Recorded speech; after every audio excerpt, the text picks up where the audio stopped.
barabatijwe cyangwa se abantu bapanze kubatizwa. Murabizi kubatizwa nta muntu utabizi. Hanyuma bamaze kubatizwa, nabonaga ari abantu benshi bamaze kubatizwa mu mazi menshi. Amazi menshi nkabona uko bayavuyemo, nkabona bambaye ubusa. Umuntu yavutse nkabona bambaye ubusa. Yasese k'abantu baravuye kubatizwa, baravuye mu mazi menshi bamaze kubatizwa, kuki ndi kubona bambaye ubusa?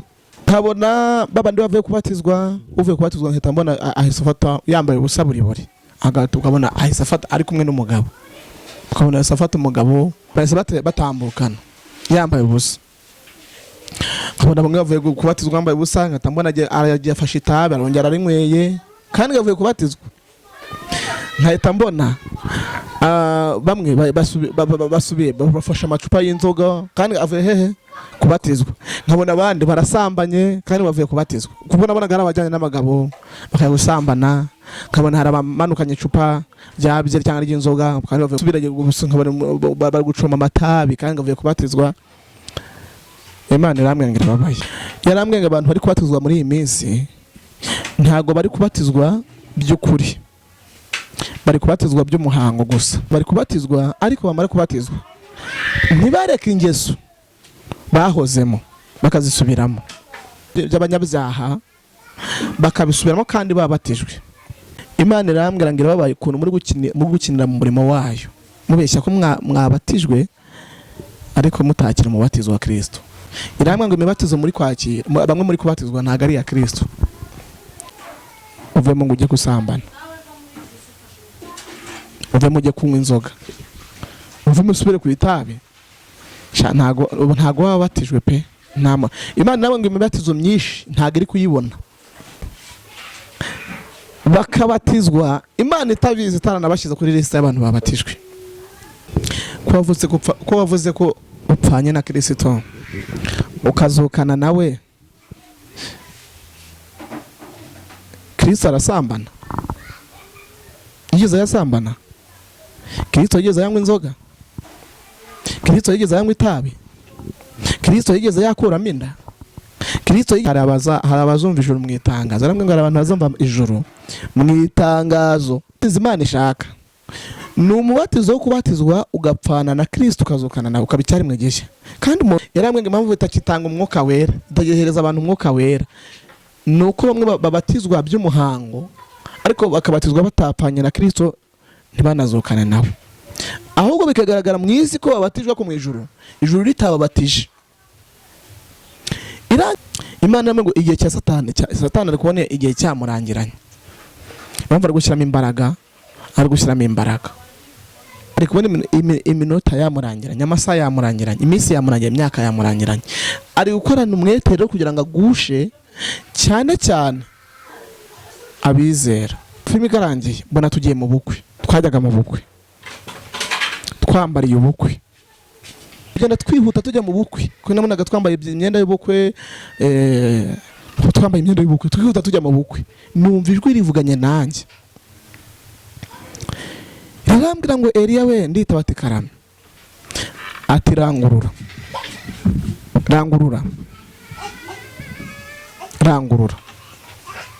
Ndavuga ngo ndarangurira iki? Numva irindi jwi rirambwiye ngo mbwirira abantu banjye, hita uvuga. Numva muri nge ndavuze ngo nimushake Uwiteka bigishoboka. Ntago ndabizi ko muri Yesaya, ariko Imana yarambwiye ngo mbwira abantu. Nabonaga ndi kurangurura mvuga cyane, nkashyira n'induru ku munwa, ndavuga ngo nimushake Uwiteka bigishoboka akabonwa, mumwambaza akiri bugufi, umunyabyaha areke ingeso ze mbi ndetse areke n'ibyo yibwira, yemerera Imana, mugarukire Imana arabagirira ibambe. Ndabivuga mbona ndi kubivuga mfite imbaraga nyinshi, ndi kuvuga ngo nimugarukire Uwiteka, nimushake Uwiteka bigishoboka akabonwa, nimumwambaza akiri bugufi. No kubera iki? Numva ijwi ryambwira ati ongera uvuge. None bati nimushake Uwiteka bigishoboka akabonwa, nimumwambaza akiri bugufi, umunyabyaha areke ingeso ze mbi n'ibyaha, agarukire Imana aramugirira ibambe, ngo nawe bya byatukura byanyu tukutuku Imana irabyeze bihindure nk'ibara rya sheregi. Noneho ndabivuga ko nk'abantu ntago babyitayeho. Bishatse kuvuga iki? Muri iyi minsi ntago abantu bitaye ku butumwa bw'Imana, kandi nyamara Imana iraje. iramwe ngo nimushaka Uwiteka Abanyarwanda bigishoboka kabonwa muyambaze ikiri bugufi Imana habaye mu gicuku bunishye hanishye nibwo uzihana nibwo uzabangarukira Imana nawe wirindirije ngo uzihane ejo ngo nzihana ejo kamaze nk'inzoga ngo ubwo se nuhura n'imodoka kugira ngo utarihana nawe wirindirije ngo uzareka uburaya ngo ejo nzihane ejo we kumugoroba ugeze uri mu buraya kumugoroba ugeze uri mu kabari umugoroba urageze ugeze ukiri umutingagi koko umugoroba urageze ugeze ukikinisha umugoroba urageze ugeze ukirya ubugoro umugoroba urageze ugeze ukijya kuraguza mu bapfumu umugoroba ukugereho ugikuramo inda maze kuramo inda zirenga 3 umugoroba urageze babajwe n'abantu umugoroba ugereyeho bakire mu byaha reka dusengane Imana twongeye kubashimira dushimiye Imana ko yaturinze dushimiye abanyarwanda ndetse n'abanyamahanga Imana ibaho umugisha kandi dushimiye abakunzi b'Iramiro TV Uwiteka abaho umugisha amen kandi nukuri Imana ibarambura ukuboko k'umugisha hanyuma rero turabashimiye mwebwe mwese mukomeje gukanda subscribe like comment bitekerezo byanyu birakenewe Imana ibaho umugisha imbere ya kamera turabona umukozi w'Imana mumeze mute turashima Imana yego n'abadukurikiranye mwese mumeze neza Imana ishimwe kuko ngiye guhura tutishwe n'ibyaha amen Imana ishimwe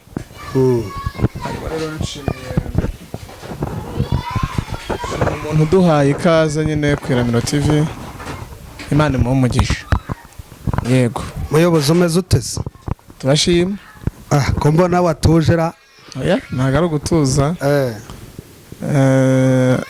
umwanditsi umwe yaravuze ngo ari igihe cyo niba ari igihe cyo gutuza niba ari igihe cyo kuvuga muri buke n'igihe cyo kuvuga cyane byose n'ibihe bisimburana ariko nta kindi kibazo ko turabona umeze neza tumeze neza Imana yarakurinze tumeze neza rwose Imana yaturinze mu mwuka no mu mubiri hose tumeze neza madamu n'abana baraho madamu n'abana nabo baraho uko biri turashima Imana hanyuma Imana iguhe umugisha dusanzwe tubizi ko ukorana n'Imana mu buryo budasanzwe kandi Imana ikabana nawe hanyuma rwose kandi ubutumwa n'ubuhanuzi bwinshi butandukanye Imana igucishamo tugenda twumva tunezerewe kandi tuguwe neza yego hanyuma rero ikigaragara cyo uje imbere ya kamera uje ku Iramiro TV kugira ngo ubaganirize ubabwire icyo Imana yakubwiye kuko iyo tukubonye wicaye ugiye kutubwira byanga byakunda tuba twumva dufite amashyushyu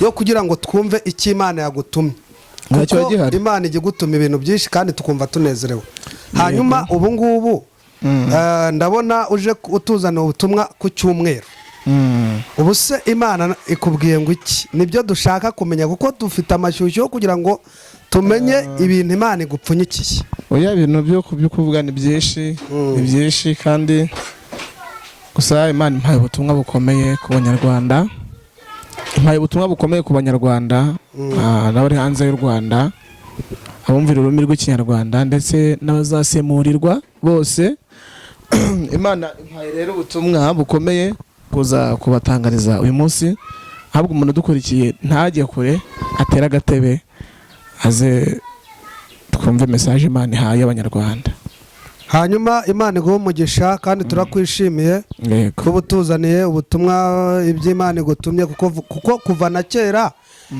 nasomye Bibiliya nsanga Imana yajyaga ituma abahanuzi kandi abantu itumye byanga byakunda bakumva imiburo y'Imana hanyuma bakava mu byo barimo abo yatumaga ati mugende mubabwire ko mbagire neza hari abo yabwiraga mugende mubabwire ko mbishe ibyo nabyo birashoboka ariko turiteguye kandi turakwakire no kuri wiyumvemo ikazi hanyuma reka tukwakire utupfundurira agaseke Imana iguhaye amen reka dutangire dusenga Imana ariko mbere yuko nsenga Imana nk'umuntu mbonye ari ubwa mbere kuko tugenda twunguka abantu benshi ku Iramiro TV nk'umuntu mbonye ari ubwa mbere amazina ni Ntakirutimana Elia hanyuma ndi umugabo mfite madamu n'abana n'abandi nteganya kubyara kuko njye ndise w'abahungu n'abakobwa ndise w'amahanga nzabyara benshi kandi Imana yabwiye Abraham namubwira ngo uzabyare wororoke amen gwire nk'umusenyi ku nyanja rero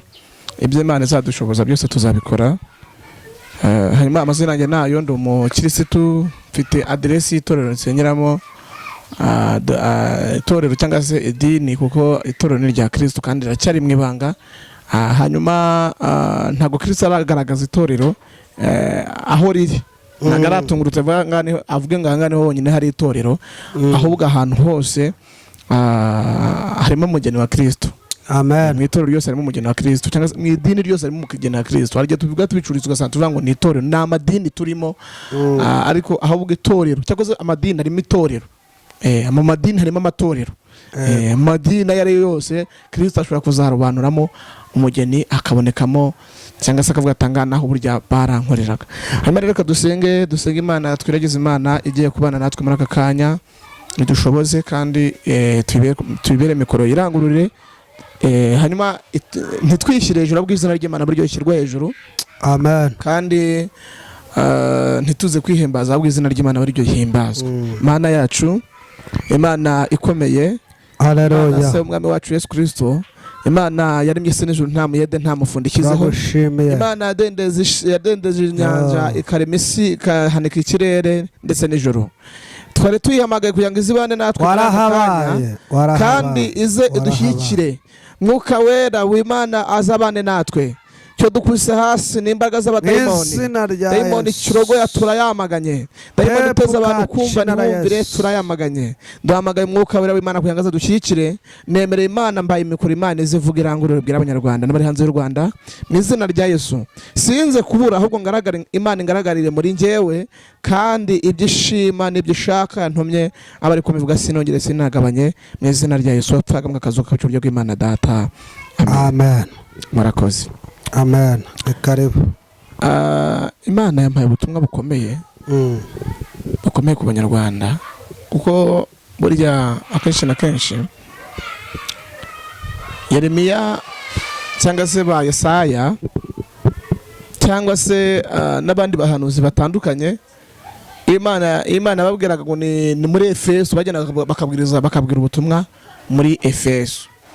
Yaba ari Abisiraheli ikabwira bakaza bakuvuga ko ari Abisiraheli. Muribuka ko ari igihe Ezekiyeli yabonye amagufwa ari mu kibaya. Hanyuma amaze kuyabona, Ezekiyeli amaze kubona amagufwa mu kibaya, Imana iramubwira ati, iramwereka, iramumanuka imujyana mu kibaya, iramubwira ati amagufwa yakunyura akabaho. Ezekiyeli aravuga ati, mwami ni wowe ubizi kuko njye ntabwo mbizi. Ezekiyeli Imana iramubwira ati, hanurira amagufwa yongere abeho, yongere kuba mazima. Ezekiyeli ngarahanura. Hanyuma rero iyo Imana idutumye twe turahanura, gukora ku kaboko k'Imana. Iyo itumye ku bantu ibabwira ngo nibihane, umujinya wayo uraje. Twe turaza tukabivuga, mwaca bugufi Imana ikabakura umujinya. Mutaca bugufi umujinya wayo ukabageraho. Muribuka igihe kimwe abantu b'Ineneve ngo Imana batumyeho Yona, irababwira ngo iminsi 40 yonyine gusa irabibarimbuye. Nikamabwire, hari ibintu tugenda tuvuga muri iyi minsi, abantu kuvuga ngo ni inzaduka, ngo ni ibintu by'iterabwoba, ariko ntabwo ari iterabwoba. Kandi uko Imana yavugaga kera n'umunsi niko kivuga, uretse ko hari abantu bayongerera bakanayihimbira, ariko ntabwo yigeze yahinduka. Nubwo abantu bavuga ngo yarahindutse, ntabwo yahindutse, ahubwo abantu nibo bahindutse. Abantu nibo bahindutse nyine bashaka no kwivugira ibyabo, ariko Imana we ntabwo ijya ihinduka. Hanyuma Yona araza, amajije kuza abwira abantu b'Ineneve, arababwira ngo nimwihane kuko Imana igiye kubarimbura. Yarababwiye ngo Imana iraje ije kubarimbura mu minsi 40. Mu bintu natangariye, umwami w'Ineneve, umwami muri hari ibintu Imana ivuga, ntibirebe ko uri umwami, ntibirebe ko uri uwo hasi, oya, bigasaba ko umuntu aca bugufi. Umwami w'Ineneve ahita aravuga ngo yaba inka, yaba amatungo, ikintu cyose, yaba umuntu, yaba abami, yaba njyewe umwami, yaba ibisonga byanjye, yaba aba generali, yaba abantu bakomeye, mwese ndabategetse ngo mwambare ibigunira, dusenge twinginga Imana, duhendahenda Imana. Nituyihendahenda Imana ntitugire imbabazi, tuzamya ko Imana atari nyembabazi. Imana ni nyembabazi, babarira abantu bayo. Umuntu ayicire gufira mu babarira. Imana ifite imbabazi mu biganza bya uko wasa kose, byo waba warakoze byose, ibyaha byose waba warabakoze, aho waba waranyuze, ntikanywa nuko wasayishije mu byaha cyangwa mu myanda, uko waza umeze kose, Imana irakwemera kuko ifite imbabazi mu biganza byayo. Ni nyembabazi mu bintu biranga Imana, mu kintu kiranga Imana cya mbere nuko ari nyembabazi. Amen. Imana ni nyembabazi kandi Yesu yigeze yavuga ikintu avuga ngo abarushye mwese n'abaremerewe muze musange ndabaruhura. Abantu ariko hari igihe umuntu aba hatazi karinduye ariko yarushye, uburushyi bwe bukabonwa n'undi uri ku ruhande. None wowe kuko uburushyi bwamaze kumubana bwinshi, akaruha arindushye, akaruha yarize, akaruha ari pasiteri, akaruha ari umuririmbyi, akaruha ari umuhanuzi. Ibi burushyi burya nta muntu ari usanga umuntu arindushye ariko we ntabimenye. Ariko yaravuze ngo abarushye n'abaremere muze musange ndabaruhura, kuko ndumugwaneza n'uruhije mu mutima, muze munyigireho. Imana ibaho umugisha. Amen. Nagize reko rikomeye,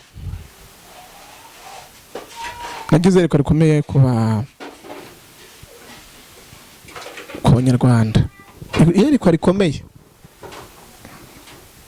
ubuhanuzi burakomeye nabonye, kandi muri ubwo buhanuzi Imana yaramwe ngo nze mbwira abantu ngo iri kurira. Uretse no kurira, Imana yaramwe ngo iri kwicuza. Uretse no kwicuza, yarambwiye ngo nzaze mbwira abantu ngo abantu yagiriye neza. Nibo basa nkaho bayiteye umugongo, kuko buryo umuntu utaramenya biravuze ngo nimara kumenya ukuri niko kuzaba batura. Umuntu utaramenya ukuri, Imana ifite igihano izamuha, n'umuntu wamenye ukuri ifite ikizamuha. Ntabwo unyeje ko kuvuga ngo oya, ifite bose ibihano izabaha. Hanyuma irambwira ngo iri kurira. Uretse no kurira irababaye, uretse no kuba bari kwicuza, uretse no kwicuza iri kwicuza abantu yagiriye neza. Nagiye mbona abantu barabatijwe, cyangwa se abantu bapanze kubatizwa. Murabizi kubatizwa nta muntu utabizi. Hanyuma bamaze kubatizwa, nabonaga ari abantu benshi bamaze kubatizwa mu mazi menshi. Reka tuvuge mu Kinyarwanda cyumvikana. Nagiye kubona mbona abantu bakiriye babatijwe ntago ari mu mwuka. Ubwo wenda reka tubyite ngo ni kwa kundi abantu bangu bagiye gutera ikirenge mu cya Yesu, bagiye gupfana na bagiye kuzuka nawe, barabatijwe bajya mu mazi menshi. Hanyuma ngiye kubona mbona bamaze kuba mu mazi menshi, babantu bavuye mu mazi menshi, nkabona uko bayavuyemo, nkabona bambaye ubusa buri uko umuntu yavutse. Nkabona bambaye ubusa, yasese k'abantu baravuye mu mazi menshi bamaze kubatizwa, kuki ndi kubona bambaye ubusa. Nkabona babandi bavuye kubatizwa, uvuye kubatizwa nkahita mbona ahise afata yambaye ubusa buri agahita ukabona ahise afata ari kumwe n'umugabo, ukabona ahise afata umugabo nyine. Nkabona urabona nkabona ahise afata umugabo, bahise batambukana yambaye ubusa. Nkabona bamwe bavuye kubatizwa bambaye ubusa, nkahita mbona aragiye afashe itabi arongera arinyweye kandi yavuye kubatizwa. Nkahita mbona bamwe basubiye bafashe amacupa y'inzoga kandi avuye hehe kubatizwa. Nkabona abandi barasambanye kandi bavuye kubatizwa. Kubona bonaga abajyanye n'abagabo bakaya gusambana. Nkabona hari abamanukanye icupa rya byeri cyangwa ry'inzoga kandi bavuye kubatizwa. Nkabona hari abasubiraje bari gucoma amatabi kandi bavuye kubatizwa. Imana iramwe ngo irababaye. Yarambwiye ngo abantu bari kubatizwa muri iyi minsi ntago bari kubatizwa by'ukuri, bari kubatizwa by'umuhango gusa. Kuko abantu bari kubatizwa ariko bamara kubatizwa ntibareke ingeso bahozemo, bakazisubiramo. Bamara kubatizwa bagasubira mu byo bahoze bakira bataramenya Yesu, bagasubira muri bya bindi bahozemo by'ubupagani cyangwa se by'abanyabyaha, bakabisubiramo kandi babatijwe. Imana irambwira ngo irababaye ukuntu muri gukinira mu murimo wayo, mubeshya ko mwabatijwe ariko mutakira umubatizo wa Kristo. Irambwira ngo imibatizo muri kwakira, bamwe muri kubatizwa ntago ari ya Kristo, ko ntabwo babakira umubatizo wa Kristo. Uvemo ngo ujye gusambana, uvemo ujye kunywa inzoga, uvemo usubire ku itabi, ntago wabatijwe pe. Imana nawe ngo imibatizo myinshi ntago iri kuyibona. Abantu bari kubatizwa ariko ntibone kubatizwa kwabo. Hari n'abari kubatizwa, yaramwe bari n'abari kubatizwa ariko bakabatizwa Imana itabizi, itaranabashyize kuri liste y'abantu babatijwe. Irangije irambwira muzaze mbwira abantu bumva ko bagiye kubatizwa n'ababatijwe, ko wavuze ko upfanye na Kristo ukazukana nawe. Kristo arasambana? Yigeze yasambana? Kristo yigeze yanywa inzoga? Kristo yigeze yanywa itabi? Kristo yigeze yakuramo inda? Kristo yigeze yagambana? Iramwe ngo bamwe muri kubeshya, kandi hari abazumva ijuru mu itangazo. Iramwe ngo hari abantu bazumva ijuru mu itangazo. Bishatse kuvuga ngo ubwo bari kuruhira ubusa. Umubatizo Imana ishaka ni umubatizo wo kubatizwa ugapfana na Kristo, ukazukana nawe, ukaba icyaremwe gishya. Kandi umuntu waremwe bushya, urugero iramye ikintu gishya, ikintu gishya, nyine ikintu gishya, ikintu cyabaye gishya. Iyo umuntu yabaye mushya, hari ibintu areka, hari ibintu avamo. Hanyuma Imana irambwira ngo irababaye cyane kubwo abantu babatizwa ariko bakabatizwa umubatizo Imana itazi, kuko ibona ko abenshi babatijwe. Hari abantu babatizwa, yaramwe ngo impamvu itakitanga umwuka wera, itagehereza abantu umwuka wera, nuko bamwe babatizwa by'umuhango ariko bakabatizwa batapanye na Kristo, ntibanazokane nawe. Ahubwo bikagaragara mu isi ko babatijwe ko mu ijuru ritababatije. Irangije irambwira ngo impamvu mbanye ibyo byose, inyeretse ibyo byose, yarambwiye ngo nzabwira abantu impamvu abantu bapfa kubatizwa ugasanga umuntu asubira gusambana kandi nta n'icyo umuntu aramara abatijwe. Irambwira ngo nuko Satani ari gukora. Imana ngo igihe cya Satani ari kubona igihe cyamurangiranye, impamvu ari gushyiramo imbaraga. Imana namwe ngo Satani igihe cyamurangiranye, ari kubona iminota yamurangiranye, amasaha yamurangiranye, iminsi yamurangiranye, imyaka yamurangiranye. Ari gukorana umwete rero kugira ngo agushe cyane cyane abizera. Imana irambwira ngo nimusengeshe umwuka iteka kandi mwemerere Imana ituye mu mitima yanyu. Imana irambwira ngo nimuwe maso ko Satani igihe cyamurangiranye ari gukorana imbaraga, gushyira mu mwete, kandi yakajije umurego. Utaba maso Satani aramujyana, utaba maso Satani aramuriganya ubugingo, utaba maso Satani aragira ute? Aramuriganya ubugingo. Nagiye kubona nyuma yaho ngiye kubona mbona ako gafilimi karangiye, mbona tugiye mu bukwe, twajyaga mu bukwe, twambariye ubukwe. Tumaze kwambarira ubukwe mbona turi kugenda twihuta tujya mu bukwe, kuko nabonaga twambaye imyenda y'ubukwe, twihuta tujya mu bukwe. Numva ijwi rivuganye nanjye, rirambwira ngo Eliya we, nditaba ati karame, ati rangurura.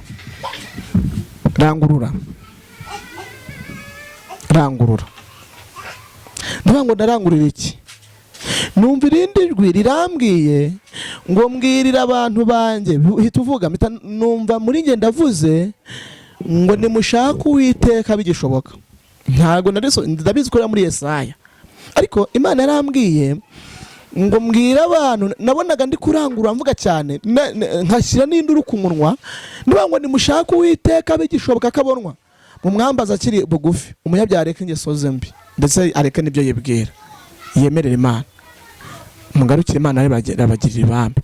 Ndabivuga mbona ndi kubivuga mfite imbaraga nyinshi, ndi kuvuga ngo nimugarukire Uwiteka, nimushake Uwiteka bigishoboka akabonwa, nimumwambaza akiri bugufi. Ndaze kuri ijambo ndizi muri Yesaya kukindi vuze gutya ntarisomye no kubera iki numva ijwi ryambwe atongera uvuge none bati nimushaka Uwiteka bigishoboka akabonwa, nimumwambaza akiri bugufi, umunyabyaha areke ingeso ze mbi n'ibyaha, agarukire Imana aramugirira ibambe, ngo nawe bya byatukura byanyu tukutuku Imana irabyeze bihindure nk'ibara rya shelegi. Noneho ndabivuga ko nk'abantu ntago babyitayeho. Bishatse kuvuga iki? Muri iyi minsi ntago abantu bitaye ku butumwa bw'Imana, kandi nyamara Imana iraje. Iramwe ngo nimushake Uwiteka Munyarwanda bigishoboka akabonwa, muyambaze ikiri bugufi Imana, umunyabyaha areke ingeso ze mbi yibwira, naho ibyaha byanyu byatukura tukutuku Imana irabyeze bihindure nk'ibara rya shelegi. Nimushake Uwiteka. Nabivuze ndabivuga ndataka ndaboroga cyane, ngera nubwo ndasarara, mbona abantu ntago bari kunyumva, ariko ijwi rigumeze rambwe ati bambwire ngo bashake Uwiteka bigishoboka kabonwa, mumwambaza akiri bugufi, umunyabyaha areke ingeso ze mbi n'ibyaha, naho ibyaha byanyu byatukura tukutuku ngo Imana irabyeze bihindure nk'ibara rya shelegi. Hanyuma mbona abantu ntibabyitayeho, ariko ngumeza ndavuga ijwi rigumye rambwe ati bivuge nabaraga tujya mu bukwe. Hanyuma mpita nshaka ndavuga ati rero ubwo abantu batari kunyumva reka nshake mikoro. Ikintu cyambabaje nuko narinze nsoza mbona bamwe babirengeje amatwi, bafashe amapamba akayabashyira mu matwi, amapamba. Cyangwa muri iyi minsi hari abantu Uwiteka ari kuzana umuburo ntibawumve. Umunyarwanda aravuze ngo agapfa kaburiwe n'impongo, undi aravanga igikinya ntabwo cyumva ihoni. Imana aramubwira nzaze mbwira abantu ngo nibashake Uwiteka byishoboka akabonwa, mumwambaza akiri bugufi, umunyabyaha nareke ingeso ze mbi, mureke ibyaha naho ibyaha byanyu byatukura tukutuku. Banyarwanda, Imana irabyeze bihindure nk'ibara rya shelegi. Yaramwe ngo nimushake Uwiteka, kandi abantu kubatizwa mubatizwa by'ukuri apane kubatizwa by'imihango, kubatizwa by'umuhango. Yaramwe ngo kubatizwa by'umuhango byarutwa nuko wabyihorera, aho kubatizwa bwacyo ugasubira mu kabari byatwa nuko wabyihorera, aho kubatizwa bwacyo ugasubira kunywa inzoga byatwa nuko wabyihorera, aho kubatizwa bwacyo ugasubira gusambana byatwa nuko wabyihorera. Irambwira ngo nimushake Uwiteka bigishoboka. Imana namwe ngo mbwira abanyarwanda mushake Uwiteka bigishoboka. Kandi hari bibera nigeze nasoma mu gitabo cya Zaburi ya 50, hari aho havuga ngo nzabakina ku mubyimba ibyo mwatinyaga bibagezeho. Rero aho kugira ngo Imana izagukine ku mubyimba arakubwiye mbere, wahita baza ati wanze kuntabaza mbere, ubu ntago ndi gutabazwa, icyiza wayitabaza kiri kare. Yaramwe ngo nzaze mwira abantu ngo bashake Uwiteka, bakobwa b'u Rwanda mwe mushake Uwiteka bigishoboka akabonwa, basore bo mu Rwanda mushake Uwiteka bigishoboka akabonwa, mumwambaza akiri bugufi, mureke ibyaha byanyu naho byatukura tukutuka Imana irabyeze bihindure nk'ibara rya shelegi, ariko mushake Uwiteka. Bagabo mu Rwanda mushake Uwiteka bigishoboka akabonwa, mumwambaza akiri bugufi. Babyeyi bo mu Rwanda mushake Uwiteka bigishoboka. Imana namwe ngo mbwira abantu ngo mushake Uwiteka. Ntago mwe ngo mbisoma muri Yesaya, ndabizi ko ariho biri. Je nabonye ari yerekwa nagize, mbona ndi kurangura ndavuga cyane, nyavuga nkabona abantu ntago bari kunyumva, ariko nkabona disi hari bamwe bato bake bari kujya banyumva, nkabona benshi umubare w'abantu benshi none nabonaga batari kunyumva, bakajya bafata amapamba akashyira mu matwi. Irabo ngo nimushake Uwiteka bigishoboka kabonwa, mumwambaze akiri bugufi, umunyabyaha wese areke ingeso ze mbi n'ibyo yibwira. Irambwa ngo ibyaha naho byatukura tukutuku irabyeza ibihindura nk'ibara rya shelegi, kuko ibyaha bimaze kuba byinshi, bikabije kuba byinshi, umuntu uko ibyaha kabije kuba mwinshi. Ariko Imana irashaka mushaka Uwiteka, ibyaha byanyu bikabihindura nk'ibara rya shelegi, nubwo byamaze gutukura bigatukura, ariko Imana irashaka kubyibara rya shelegi. Tugiye gusenga Imana, rero mwe mushaka Uwiteka. Imana ngira babaye mfite agahinda k'abantu benshi ndi kuvuga ubutumwa, ariko bakaba bari kubwirenza, bakaba batari kubwumvira. Hamwe ngo ntacyo umuntu azitwaza nta kintu na kimwe umuntu azitwaza. Mu mihanda baravuze, mu nsengero baravuga, ku maradiyo baravuga, ku ma YouTube baravuga, mu ndirimbo baravuga. Yaramwe ngo nta kintu umuntu na kimwe azireguza. Kandi rambwira ngo tugeze ku mugoroba w'isi, ibyanditswe biri hafi gusohora. Irambwira ngo agakiza kari kutwegera kurusha uko kari katwegereye mbere. Irambwira ngo tugeze ku mugoroba baroko, tugeze ku mugoroba. Umugoroba nukugeraho habaye mu gicuku bunishye, hanishye nibwo uzihana, nibwo uzabangungarukiye Imana. Nawe wirindirije ngo uzihane ejo, ngo nzihane ejo kamaze nk'inzoga, ngo ubwo se nuhura n'imodoka kugonga utarihana.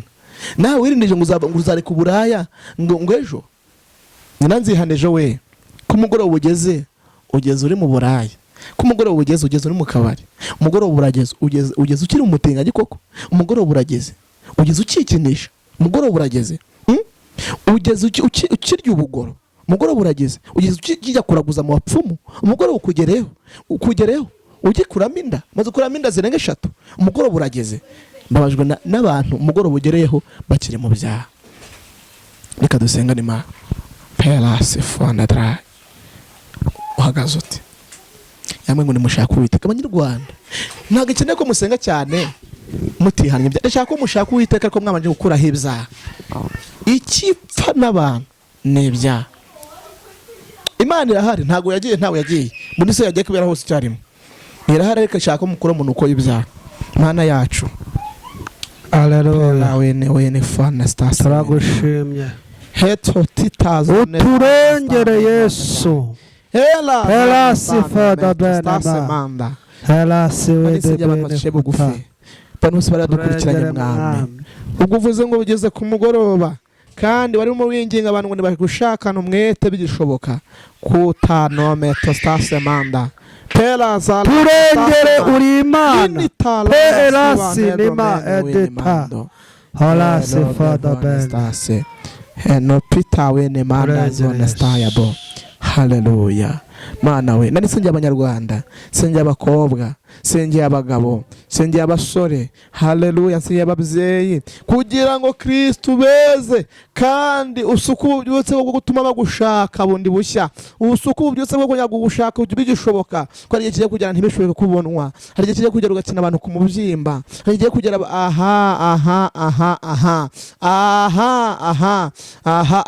sawa. Turagushimiye ngano himbazwe umuntu wese uciye bugufi kayumvisha iby'ijambo ryawe, hindishijwe n'umushyitsi n'ijambo ryawe, umuhaye imbabazi kandi ukaba umwejeje mu izina rya Kristo Yesu Nazareti. Amen.